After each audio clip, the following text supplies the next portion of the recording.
3 nights ago, one of my roommates had a dream, and in this dream he was being trafficked. He's a big, muscular guy. He's huge. He towers over me and all the other housemates. And so he's not a guy that's used to being pushed around. But in this dream, as he was describing it to me, he was telling me about how he was being whipped, he was being gagged, he was being brutalized, abused. He woke up from this nightmare. Breathed a sigh of relief. It was just a dream.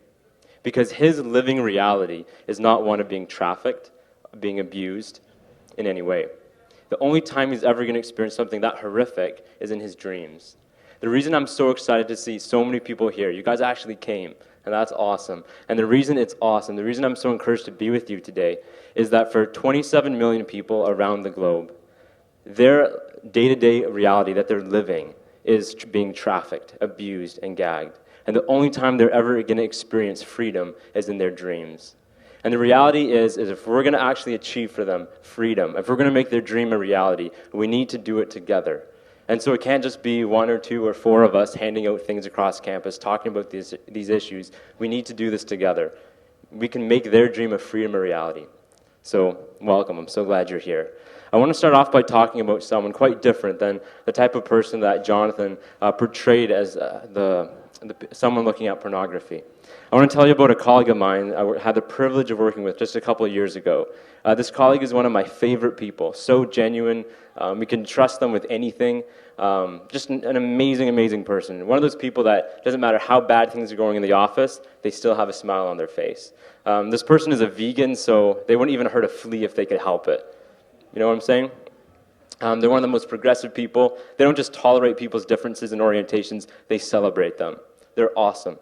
And if the person you have in your mind, as Jonathan was speaking about, these graphic, abusive types of pornography, these popular types of pornography, these normal types of pornography, is this like kind of sketchy white guy in his basement in front of a computer. The person I'm talking about is the opposite of all those things. It's a very pleasant young woman.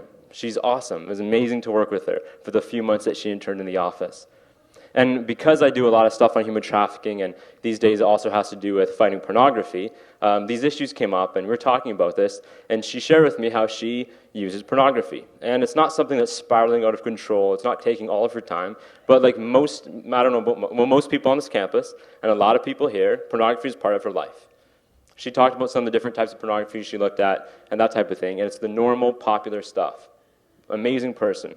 And as we talked, it came to me that although I'm fighting this issue on an issue-based level, and it's easy to forget who the people are that are looking at this stuff, that it's regular people, in this case an amazing person. And so I'm not standing here in any way to point my finger at anybody. You see, my colleague had no idea that the stuff she was looking at was actually perpetuating human trafficking. And to this day, she doesn't believe me and she disagrees with me, and that's okay. And the presentation that I'm making to you in the next couple minutes is the same thing that we talked about in our office. So I've had the privilege of working on fighting human trafficking for the past 6 years at Parliament Hill. And when I began in this work, especially at Parliament Hill, it's all about what should be legal, what should be illegal, about human trafficking. We're not talking about pornography, human trafficking, and prostitution, all these types of things. I'm involved in those debates. And as I got to be working on this stuff and began working for one of my heroes on this issue, and I was living my dream, fighting human trafficking, it began to hit me that I was going about this in part the wrong way. And that's because the issue of human trafficking is not simply an issue of what's legal and illegal, but it's an issue of dollars and cents. Dollars and cents. As long as there's big dollars in human trafficking, it makes sense to continue it. And so if you were actually going to fight human trafficking, not just fight it, but actually end it, we had to look at where the money was coming from. How are these guys who are owning these women and selling them, stuff that all of you are against, where are they getting their money? And so we began trying to follow those trails of trying to find that stuff. And it's criminal activity, so it's very hard to track down. They're not submitting HST receipts or whatever people with business do. And so we're trying to track this stuff down and doing the academic research, serious research on this issue. And to my surprise, I didn't go out trying to find this. It led us to the issue of pornography and the type of pornography that my incredible colleague was, and I think still is, looking at. So first, let's cite this one. This is from the journal article called "The Internet and Sex Industry: Partners in Global Sexual Exploitation" from the Technology and Society journal. It was an article published in the year 2000, so that's 14 years ago.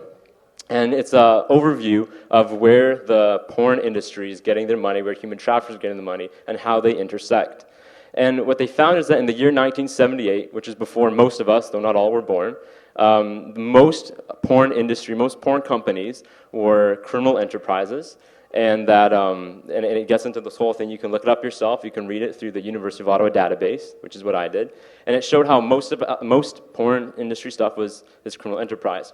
At the same time, there weren't that many porn producers because in order to have the technology and the cameras and all those things, you had to have a certain amount of capital. So it was a few organized crime conglomerates that were doing this stuff. Now, fast forward, that remains the case until the year 1994, which by that point, most of us, though not all, sorry, Mark, were born. And so at that point, it becomes much more difficult to track where the money and who's controlling the sex industry and porn and all this stuff. And yet, by all the research that we can find, what was happening in 1978 is still true today, except even more so. Because in 1978, you needed to have a certain amount of money. You need to have the studios, and you need to have access to be able to print magazines and all those things. But in 1994, with the advent of the internet, all of a sudden now anybody can become a producer of porn and various other types of sex trafficking. So as far as we can tell, after 1994, and increasingly to this day, it's still the case, though harder to track, that those who are producing porn are not just your local person, entrepreneur with his whatever, business with integrity, but rather it's people who are tied to crime. And so not only are those who are producing porn, but they're also people who are pimping out girls. The girls don't get to keep the money that they're being prostituted for. It's going to their pimp, and that pimp can sell them. It's all the stuff we talk about in human trafficking. Those are a lot of the people who are producing pornography. It's still tied to crime. What's the point of all this? Well, here's the point. If someone is looking at pornography, and you're... Okay, fine, it's like this. Thanks for your patience. On the internet, it's basic economics that the page views translate into money, okay? So you can be looking up on what you might think as a fairly tame website with pornography on it, and you're looking at stuff that you're comfortable looking at, but there's advertisements on the side, and there's different types of pornography that you draw the line. For some of you, it might be that you won't look at bestiality. Others, you won't look at child pornography. Others won't look at this. Here's the reality. The same people producing the type of pornography that you won't look at are very often the same people producing the type of pornography you will look at. And so if you're looking at those websites, if you're looking at those pages, if you're looking at those images, if you're looking at porn, then your views and your clicks on those images are translating into money for the same people that are producing stuff that you hate, that you would want to fight against. And so the reality is if you want to help end the pimping out of women, if you want to help end human trafficking, we need to stop giving money to the very people that we're trying to fight. And so the very people we're trying to go after with these laws about human trafficking are the very same people who are getting money from the porn views that people are giving them. And so we need to dry up their income and stop looking at porn. Now, one more word on economics before we move to our last point. And that is a journal article that I found called Porn Star, Stripper, Escort, an Economics and Sexual Dynamics in Sex Work, which came out in 2007 in the Journal of Homosexuality. And this is not a journal that is against porn.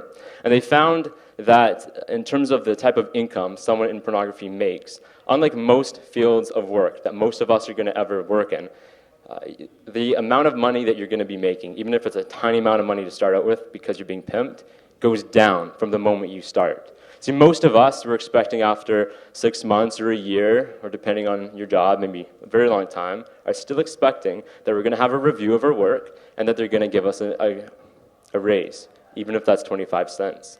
But there's a reason that this journal, that again is not against it's not against porn, definitely pro-homosexuality, it's the Journal of Homosexuality. There's a reason that they found that the amount of money you make is going down. And that's because the work is brutal on the people that it's being done on. It's brutal. Your body is not able to be doing the things that you were able to do at first, from the very first time that you're being filmed. And so the people that are being, the people that if you're looking at porn, that you're looking at, are having their bodies traumatized. Even if it's stuff that they agree to. It's horrific for their bodies.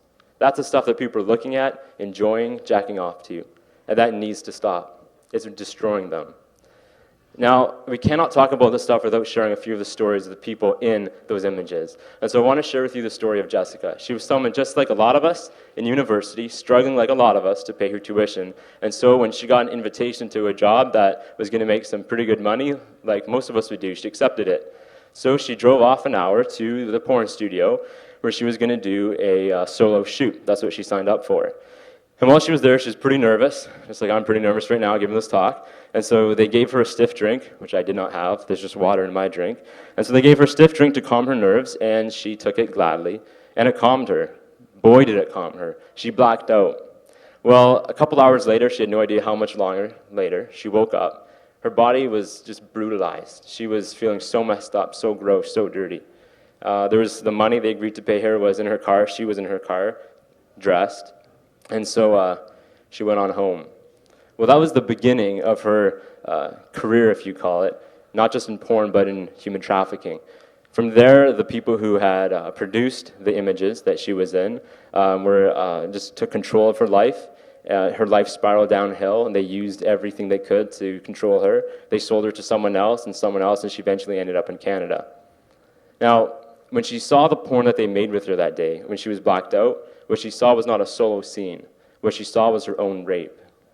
Now, fast forward a whole bunch of years, 10 years later, she is now out of being trafficked. She had her freedom, and she was at an AA meeting where she was dealing with her addictions. And someone there, a fellow AA person, went up to her and was like, "Hey," and said her porn name. He's like, "Hey, it's so-and-so, I've seen you." And she was like, "Okay, cool." And he was talking a bit about, like, she said, "Man, you're beautiful. You made great porn. Are you still in that?" She's like, "No, I'm not in that." And then he referenced what she was wearing in that very scene that I described to you a moment ago, where she was raped. That's horrifying. Someone watching your own rape, someone enjoying that. But here's the thing. He had no idea. He had no way of knowing that what he was watching was her rape. And the reality is that these stories are so common. My being drawn to fight this issue of human trafficking and porn and to talk about it was not only as we followed the economics of human trafficking and saw its link to porn, but as we began hearing too many stories, story after story after story, of girls who are being trafficked, something you and I are all in agreement against, and hearing how, just like Jessica's story, it involved porn. And how that porn was not simply her doing things that she signed up for, but consistently being brought to do things that she was not wanting to do, whether it meant she was drugged to do it or they forced themselves on it, etc. Story after story of people being raped, it being filmed, and then regular people, like many of us in this room, watching it. And that has to stop. You'll remember that a few weeks ago, there was a girl from Duke University. I believe her porn name was Bella Knox, still is Bella Knox. And she went on CNN and a whole bunch of other news sites to talk about how porn is liberating, how she enjoys it, how it's good stuff. The inception of this event came while I was listening to that 4 weeks ago, minus a day. It was a Friday. I was listening to her interview, and she was talking about how freeing it is, how empowering it is as a woman. And I was thinking of stories like Jessica's, thinking of people that I've met and had the privilege of working with, victims of human trafficking, thinking about their stories of being raped, being filmed, and it being watched by regular people, by good people. And I felt so sick. I was walking home and I was thinking, what could we do about this? And I thought, you know what? I know that we're not going to win this issue by making things legal or illegal. We're going to win this issue as people like you and me choose not to watch those images. Images that you have no idea whether or not they're agreed to that or not, whether or not it's consensual or not. Images that in many cases are people's rape. Now, I hoped as I walked home and thought about doing this event that we're now here doing today, I hoped that Bella Knox's career was going to be very different than Jessica's. I hoped that what she was saying for her sake was true, that she really found it empowering, that she never was forced to do anything. Now, Jonathan mentioned the scene that came I think it surfaced on the internet last week, where she was being choked and slapped. And you actually see a tear coming down her face. And she was asked about it, and at first she said, "No, it's fine. It's just role-playing." But as she was interviewed a bit more, she actually admitted that she regretted that scene. And she regretted that scene. Well, I found something else written by her about all of this, and I'd like to read it to you today. This is what Bella wrote, the same one that said it's empowering. No one is willing to consider the lives of the people behind the camera. No one wants to hear about the abuses and exploitation that takes place. No one wants to hear about the violence committed every day against sex workers. No one wants to consider that we have hopes and dreams. The reason I'm talking to you about this today is that we can make the dreams of young women and young men who are being filmed in pornography. We can make the dreams of people who are being filmed in those things and being raped for other people's pleasure and other people's profit. We can make their dreams of freedom a reality as people choose to stop looking at those images, stop giving money to the people that are producing that stuff, and choose freedom. Now, Jessica was asked recently about her career, about her experience being trafficked and brutalized in pornography, and the other work she did in the sex industry. And she said, you know what? Being prostituted was horrific, but it's done, and it's behind me.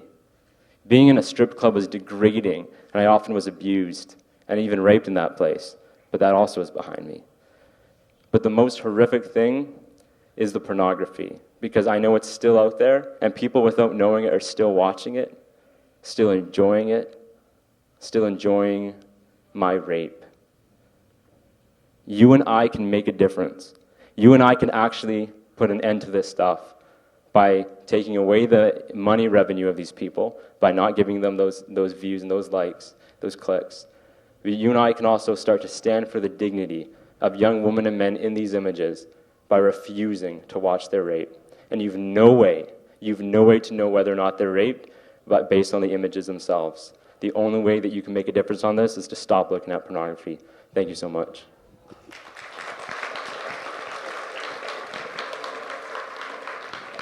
It's my privilege to introduce the next speaker.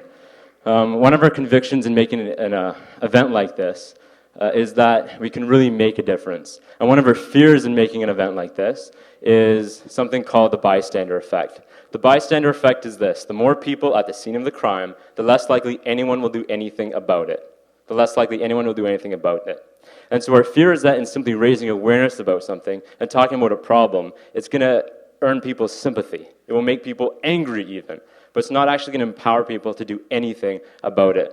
But the converse of the bystander effect is true too. The more who actually take action, the more others are likely to take action as well. So if you're at a scene of a crime and one person steps forward to intervene, it's statistically much more likely that others will follow their example and join. And so as we talked about what this event would look like, we talked about talking about how porn fuels rape culture, and then my talk talking about how porn fuels rape, how porn so often is rape. And finally, I want to invite my friend Peter Mahaffey to talk about the way out of all this.